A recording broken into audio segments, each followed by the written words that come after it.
Canyonlands is known for its spectacular, immense views of distant landscapes. But with the signature view, an island in the sky, there's a twist. This is Mesa Arch. Everyone who comes to Canyonlands should see it, and I'm going to show you how.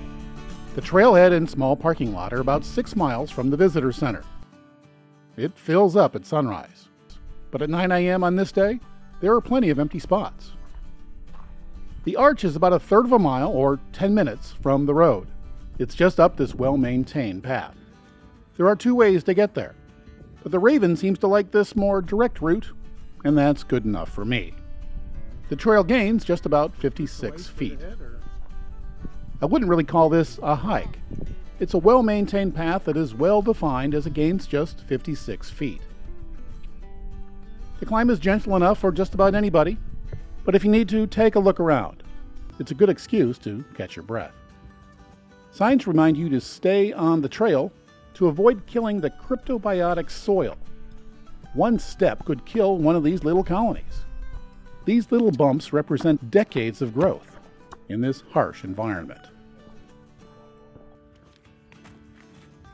The trail becomes less defined after its high point, and we get our first glimpse of the arch. It winds its way through the juniper trees. A few park-approved cairns mark the way. When in doubt, step on rock to avoid hurting that delicate soil. And that sign, it says stay off the arch.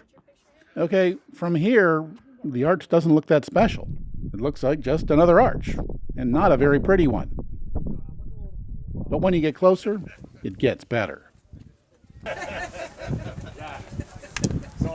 The arch perfectly frames the incredible landscape in the canyon below. And remember, we're only about 10 minutes from the parking lot. And as you can see, at mid-morning, it's not very crowded. By this time, most of the crowd is left, and it's easy to explore and even climb around. There are several places with interesting views. And the light in the canyon, it's still good for photos.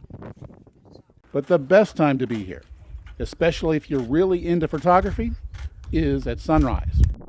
And lots of folks know it.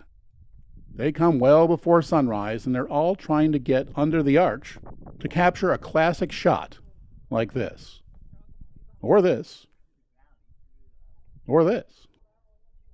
When there's this many people here, you may not even be able to fight your way to the viewpoint. So some choose to go to higher ground.